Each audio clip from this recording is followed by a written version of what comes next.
Meu nome é Luke Han, sou do Nordeste de Iowa e nasci e cresci lá.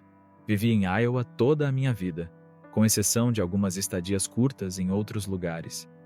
Fui convidado a dar um testemunho sobre como Deus me salvou, então vou tentar contar isso da melhor maneira possível, dando toda a glória ao Deus que me salvou. Fui criado em um lar muito privilegiado. Tive pais que me amavam, pais que nunca brigaram, ou, se brigaram, eu nunca vi. Era um lar muito feliz. Comecei a estudar em uma escola católica, mas fui tirado de lá quando meus pais se converteram. Eu estava mais ou menos na 4ª série. Desde muito novo, ouvi o Evangelho. Eu ouvi um Evangelho bom, embora não tenha ouvido muito sobre arrependimento. O Evangelho que eu ouvi era baseado em Efésios, que somos salvos pela graça, que é um dom de Deus. Sabia bastante sobre as Escrituras, mas, na época, não ouvia muito e parecia que eu não aceitava completamente. Estava ali, mas não me sentia totalmente envolvido. Meus pais viveram diante de mim como cristãos deveriam viver, e eu sempre gostei disso. Porém, quando entrei na adolescência, as coisas começaram a mudar. Aos 13 anos, minha irmã professou ser salva, assim como meu melhor amigo da época, com quem eu estava andando nos últimos 10 anos. Em um intervalo de alguns dias, ambos professaram a salvação. Naquela época, começaram a ocorrer algumas reuniões bíblicas, e esse foi o primeiro momento na minha vida em que realmente levei algo a sério no que diz respeito às questões eternas. Lembro-me de estar naquele banheiro, chorando, pensando que era a única pessoa indo para o inferno. Foi assim que me senti. Eu me senti completamente sozinho naquele momento. Isso foi o início, e o Senhor usou esse momento, mas no final das contas, levou a uma falsa profissão da minha parte. Acredito que isso aconteceu algumas semanas depois, mais por conveniência do que qualquer outra coisa. Nunca senti como se tivesse realmente algo. Mas eu sabia o suficiente para tentar me segurar, para tentar garantir que, se alguém me perguntasse, eu sabia as respostas certas. Eu sabia o que precisava dizer, e até conseguia apaziguar minha própria consciência. Fiz isso por anos, vivendo no pecado. Vivi de maneira terrível, para ser sincero. Até meu amigo, que também professou ser salvo, nós dois nos entregamos a muitos pecados ao longo dos anos. Eu só afundei mais e mais. Olho para trás e vejo que uma das coisas mais notáveis foi o fato de ter me afastado dos meus pais, especialmente do meu pai. Meu pai era cristão, mas eu não queria nada com ele. Quando voltava para casa, eu esperava que ele estivesse fora. Agora, olhando para isso, vejo o quanto isso é terrível, mas essa era a escuridão. A escuridão quer ficar longe da luz. E isso era eu. Assim foi minha adolescência. Olho para trás e percebo que não passei por dificuldades ou provas. Flutuei pelos anos da minha adolescência. Quando completei 21 anos, conheci a garota que hoje é minha esposa. Durante os primeiros meses em que estávamos namorando, eu me sentia no topo do mundo. Tudo estava ótimo. Eu tinha essa garota que eu amava, e eu a amava muito. Mas então, 4 meses depois de tê-la conhecido, sofri um acidente de carro em março de 2003. Tinha acabado de completar 21 anos. Naquele momento, acordei em uma cama de hospital, naquela manhã de domingo, com meu pai inclinado sobre mim. Foi o primeiro rosto que eu vi. Ele estava se inclinando sobre mim e perguntou: "Filho, se você tivesse morrido, você estaria no céu?" Tudo o que eu pude fazer foi balançar a cabeça, dizendo que não. Esse foi o momento em que eu abandonei minha falsa profissão de fé. Muitas pessoas que me conhecem agora pensam que sou o que sou hoje por causa daquele acidente traumático. Mas isso não é verdade. Eu tive que explicar isso para tantas pessoas. Mesmo tendo passado por aquilo, sei que foi a mão de Deus que me sustentou, porque eu deveria ter morrido naquele acidente de carro. Mas Ele fez a primeira coisa que precisava ser feita. Despojou minha falsa profissão e depois arrancou o orgulho de mim. Eu era muito orgulhoso. Fui um bom atleta, tinha muitas coisas dando certo. E eu precisava que tudo isso fosse tirado de mim. E Ele fez isso. Sou muito grato pela providência de Deus, porque Ele manteve a garota Andy, que hoje é minha esposa, ao meu lado. Ela poderia ter ido embora, mas o Senhor fez com que ela ficasse. Além disso, eu tinha homens orando por mim. Mas foi nesse momento que eles realmente começaram a orar de forma intensa. Nos anos seguintes, Andy e eu, que na época estávamos noivos, seguimos em frente. Eu voltei ao pecado. Talvez eu não fosse tão ruim quanto antes, mas ainda não tinha desejo pelas coisas de Deus. quando nos comprometemos a casar, de repente minha noiva disse: "Eu quero casar numa igreja." Eu pensei: "Ah, isso é chato. Não quero voltar para a igreja. Não quero ir para a minha igreja, nem para a igreja dela. Na verdade, não quero ir para nenhuma igreja." Então, agora tínhamos um problema novamente. Não conseguimos chegar a um acordo. Ela foi criada em uma igreja muito legalista, muito orientada por obras. Eu fui criado em uma igreja onde não havia ênfase nas obras. Até o arrependimento era quase considerado uma obra. Era uma doutrina estritamente baseada na crença na graça de Deus. Com isso, começamos a entrar em confronto. E olhando para trás agora, vejo que foi pura misericórdia de Deus que ela tenha tido o passado que teve. Nós falamos sobre isso hoje de manhã. O pêndulo. Ela estava em um extremo e eu no outro. Para nos unirmos, tivemos que cavar, cavar, cavar e cavar. E foi isso que fizemos. Os primeiros 6 meses do nosso casamento não foram como os primeiros 6 meses da maioria das pessoas. Não houve brigas sobre se íamos nos separar, mas sim sobre questões como: "Eu li isso." "Isso está certo", me explica. Eu estava lendo: "Pela graça você é salvo." E ela dizia: "Bem, são as obras. Leia isso. A menos que você tenha obras." Então passávamos de um lado para o outro por 6 meses. Eu me lembro de chegar ao ponto em que tudo o que fazíamos era lançar dardos inflamados um no outro por horas. Eu chegava em casa do trabalho antes dela e lia com intensidade até ela chegar. Quando ela chegava, eu deixava a Bíblia de lado, porque eu realmente não queria brigar, mas ainda estávamos nesse jogo de vai e vem. E aí ela começava a ler, e nós tínhamos tempo para ir para a cama. Não tínhamos filhos na época, então ficávamos nesse vai e vem. Isso continuou. Havia outras coisas também que talvez eu deva compartilhar, como Deus responde às orações. Eu tinha acabado de sair da reabilitação. Ainda tinha um emprego, mas estava recebendo aposentadoria naquela época. Minha esposa acabara de se mudar e estava tentando conseguir um emprego, além de estar na escola de enfermagem. Nós estávamos quebrados. Éramos muito pobres.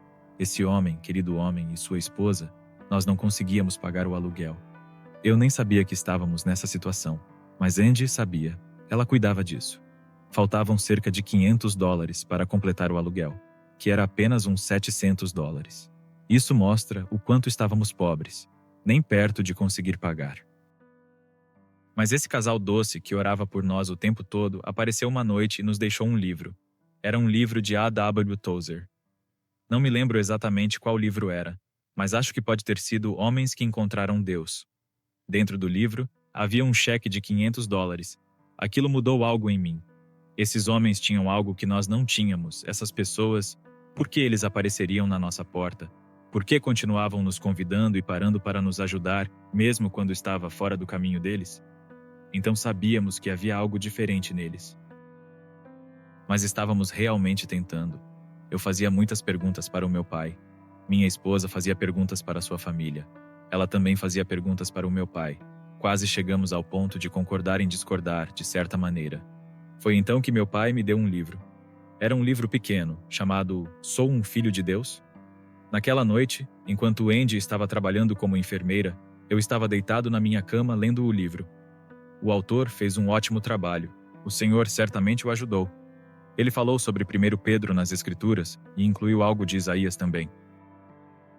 Ele escreveu: carregando ele mesmo em seu corpo sobre o madeiro os nossos pecados, e depois explicou como deveríamos 10.000 talentos e como Jesus pagou por todos eles. Naquele momento não foi como um relâmpago ou uma luz brilhante, mas eu simplesmente senti.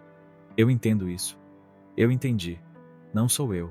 Eu tinha lutado pela graça contra minha esposa por 8 meses ou mais, mas eu mesmo ainda não havia entendido. É necessário que Deus abra seus olhos, e de repente, foi como uma inundação de: está resolvido, está completamente resolvido. E então me perguntei: por que estou lutando? Eu mesmo estava lutando contra as Escrituras. Eu estava perdendo o tempo de todo mundo. Tudo o que eu precisava fazer era olhar para Cristo.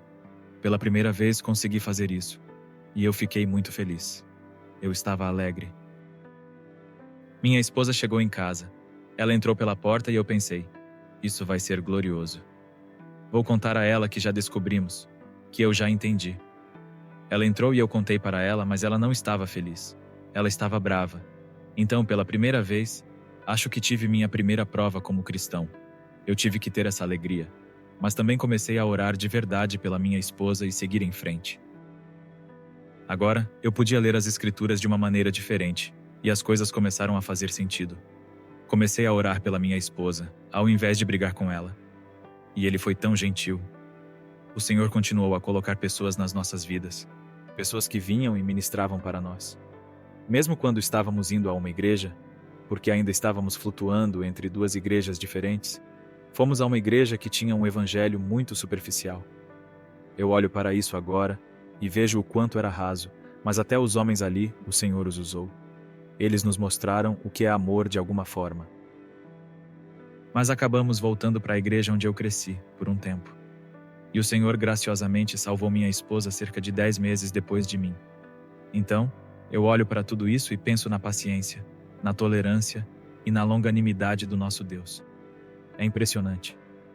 É absolutamente impressionante pensar sobre o pecado, como ele lida conosco, com nosso orgulho e arrogância, e como ele nos leva continuamente, nos atrai, até que todo ídolo seja removido. Ele tira cada um deles. Ele fez isso por mim de qualquer forma, de qualquer... E então, o poder da oração. Se você tivesse me pedido para fazer isso há 10 anos, eu teria ficado nervoso, porque tem pessoas que vão ver isso, e eu queria aparecer bem na frente delas. Queria falar corretamente. Mas agora, eu nem me importo com isso. Também há o fato de que eu não tinha ideia do poder da oração naquela época. Mas hoje, eu vejo que cada conversão que vi ou até mesmo testemunhei sempre veio acompanhada de oração. Sempre houve muita oração antes, que levou a isso. Sou muito grato por isso. Então, acho que se há algo que eu encorajaria qualquer um a fazer, é orar. E se você está passando por uma prova, se está em uma situação difícil, há dias, não me entenda mal, há dias em que eu não quero ser. Há momentos em que estar sentado numa cadeira é tão difícil. Nunca é difícil para mim, mas para os outros. O Senhor me abençoou com 4 filhos agora e uma linda esposa. Há coisas que eu não posso fazer. Há coisas que eles gostariam que eu fosse capaz de fazer, mas eu não consigo fazer algumas delas. No entanto, no final do dia, eles sabem. Eles sabem, e eu sei, que o Senhor está próximo. O que ele diz em Êxodo 4:11? Quem fez o mudo, ou o surdo, ou o cego? Não sou eu, o Senhor? Então, eu posso ensinar meus filhos. Posso ensinar aos outros que as provas vêm do Senhor e são para o nosso bem. Elas trazem caráter. Elas trazem alegria. Eu tive a oportunidade de contar para tantas pessoas que eu não trocaria esta cadeira por nada. Nada. Porque estou totalmente convencido de que, se o Senhor não tivesse me trazido até aqui, eu estaria perdido. Estaria correndo atrás das coisas do mundo. A tentação está lá, tanto para o cristão quanto para o descrente. Mas sem o Senhor, eu não teria esperança alguma. Sem esperança. Sou muito agradecido. Sou tão grato por Cristo e por tudo o que Ele fez. E as bênçãos, nós não desistimos de nada. Como ouvimos novamente este fim de semana, não desistimos de nada. A alegria que temos em Cristo, a vida que temos, a esperança que temos. Precisamos estar sempre preparados para dar uma resposta à esperança que há dentro de nós. Só existe uma verdadeira esperança. Tudo o mais passará, mas essa verdadeira esperança dura para sempre. Eu só quero encorajar todos, qualquer pessoa que esteja ouvindo e que tenha algo acontecendo em sua vida. Apenas entenda que isso vem do Senhor e Ele está usando tudo isso para o seu bem. Se você está ouvindo isso e está questionando, continue até que você tenha esse alívio da culpa, até que seus pecados sejam perdoados e você saiba que Ele é o verdadeiro Deus. É incrível como você pode olhar para trás em seu testemunho e nas coisas que você diz. Se fizermos isso uma vez por ano, as diferentes coisas que podem ser importantes para você em tempos diferentes. Quando você olha para a providência de Deus e vê a soberania de Deus em todas as coisas, como há sempre esse tema central sobre o que Cristo fez por nós. Mas, conforme a situação da sua igreja muda, conforme sua família cresce ou diminui, você vai adquirindo um entendimento mais completo do que Deus realmente fez por você. É impressionante como, quanto mais tempo você é cristão, Deus vai iluminando aos poucos sua visão, para que você perceba que Ele estava sempre lá, presente em todos os momentos. Ainda me lembro daqueles primeiros tempos, sabe, quando Bob Jennings, eu nunca vou esquecer, me deu um tapinha no ombro e perguntou: "Você pode dar seu testemunho?" Eu disse: eu acho que sim. E ele perguntou: quando? Eu respondi: agora. E eu pensei: tudo bem, eu realmente não quero fazer isso, mas acho que não tenho escolha. Então, lá fui eu. Naquele momento, minha esposa tinha se convertido havia 1 ou 2 semanas, e minha cabeça estava girando. Descobrimos que estávamos esperando um bebê. Não havia nada melhor. Levantei-me e chorei como um bebê por cerca de 40 minutos seguidos. Eu não acho que alguém tenha entendido uma palavra do que eu disse. Olho para isso agora e penso: isso foi miserável, foi terrível para os outros. Mas para mim, foi a melhor coisa que já aconteceu. Eu pude compartilhar o que Deus fez por mim e todas as grandes coisas que Ele havia feito. E então, conforme a vida segue, é incrível como as coisas mudam. Mas há uma coisa que nunca muda: é quando passamos da morte para a vida. Isso muda sua visão para o resto da vida. É incrível. É incrível também pensar em tantas pessoas. E por isso sou muito grato. Olho para minha vida e vejo que meu pai realmente abriu o caminho para eu ter. Eu não quero dizer um cristianismo fácil, mas desde o começo eu tive bons ensinamentos. Muitas pessoas precisam fazer um grande esforço para encontrar bons ensinamentos. Quando meu pai conheceu Bob Jennings, e depois disso, ele foi apresentado a Charles e, mais tarde, a Paul Washer. 2 semanas depois que minha esposa se converteu, fomos para Kirksville, Missouri, e ouvimos Paul Washer. Eu nunca tinha ouvido nada realmente bom até aquele momento. E lá fomos nós. E o que ele pregou? O verdadeiro evangelho. Foi como se minha esposa e eu ficássemos ali, sentados nas primeiras fileiras, e depois voltássemos para o quarto de hotel, como crianças em uma loja de doces. Na conferência, eles tinham todos aqueles panfletos, folhetos e materiais, e nós dois voltamos com um monte de folhetos. Sentamos e lemos até às 3 da manhã. Era como: você tem que ler este aqui, você tem que ler este aqui. E ter ensinamentos saudáveis desde o começo faz toda a diferença. Além disso, as orações de pessoas como Vailard, meu pai e Bob, homens que realmente oraram por mim e ainda oram. Isso foi muito bom. E sou muito grato a Deus por tudo isso.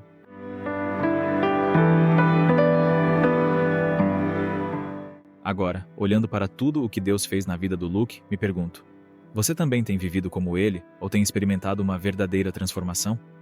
Muitas vezes estamos apenas passando pela vida, sem um entendimento profundo do que realmente significa viver para Cristo. Talvez você tenha ouvido falar de Jesus e até acreditado de certa forma, mas será que você já experimentou essa mudança verdadeira, de dentro para fora? Será que você está realmente aplicando a graça de Deus em sua vida? Ou está apenas tentando se apegar a um cristianismo superficial? O que você precisa abandonar para viver plenamente para Deus? O orgulho, a conveniência, o pecado escondido? Talvez você esteja se sentindo perdido ou distante de Deus agora, mas eu posso te garantir: Ele está mais próximo do que você imagina. O poder da oração, a paciência de Deus e a transformação verdadeira, tudo isso está ao alcance de quem se entrega de coração. Eu quero te convidar a não ficar mais na dúvida ou na procrastinação. É hora de você tomar uma decisão radical. O que está te impedindo de viver a vida plena que Deus preparou para você? Você está pronto para mudar sua vida de verdade? Deixe nos comentários suas reflexões sobre isso. Vamos conversar sobre o que está acontecendo no seu coração. Eu gostaria muito de saber como você está lidando com sua fé e com a sua caminhada com Deus. E não se esqueça de se inscrever no canal e ativar as notificações para que você continue recebendo mais conteúdos que vão te ajudar a crescer e viver uma vida transformada em Cristo. Vamos continuar aprendendo e crescendo juntos. Oremos. Senhor Jesus Cristo, começamos esta oração rendendo-te graças pelo teu amor que nos alcança e pela tua graça que nos sustenta todos os dias. Colocamos diante de ti, com gratidão especial, a vida de Júlia Mazzoni, que semeia com generosidade e fidelidade. Recompensa, Senhor, cada gesto de entrega, fortalecendo sua fé, renovando suas forças e confirmando sobre ela as promessas do teu reino. Pai amado, lembramo-nos também de Caio, lá em Passo do Lumiar, no Maranhão. Que o teu Espírito Santo o envolva com poder, quebrando toda a cadeia do pecado, trazendo libertação verdadeira e conduzindo-o a um novo nascimento em Cristo. Que a velha vida fique para trás e que ele experimente a alegria profunda de ser feito nova criatura pelo teu amor. Jesus, estende tuas mãos sobre Elisa, em Recife, Pernambuco. Sopra sobre sua comunidade cristã um avivamento genuíno que desperte corações, reacenda a paixão pela tua palavra e leve muitos a te conhecerem em verdade. Que a luz de Cristo brilhe com intensidade naquele lugar, transformando vidas e restaurando esperanças. Senhor, acolhe diante do teu altar a vida de Cláudio Galo em Angola. Conduze-o a uma entrega completa, sem reservas, para que cada área do seu ser esteja submissa à tua vontade. Que ele encontre descanso em ti e viva plenamente o propósito para o qual foi chamado. Pai de misericórdia, apresentamos também Nelvi Berti, clamando pela sua saúde. Toca, Senhor, cada parte do seu corpo, trazendo cura, alívio e restauração.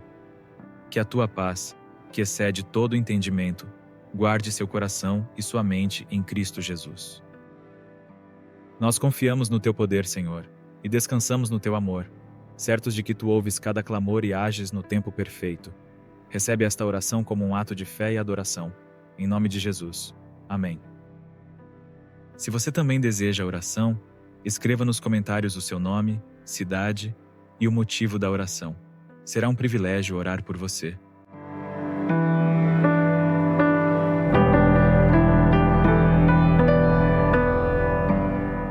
Aos 12 anos, vivi algo que me traumatizou. Comecei a ver coisas paranormais. Eu via espíritos e isso afetava todos os meus 5 sentidos. Visão, olfato, tato, tudo estava envolvido. Então eu orava e pedia a Jesus: por favor, faz isso parar, porque eu tenho medo o tempo todo. Estou sempre estressada e não sei por que isso está acontecendo comigo. Mas eu não sentia nada, nenhuma presença que me protegesse. Eu me sentia como uma presa diante daquelas coisas que eu não conseguia controlar.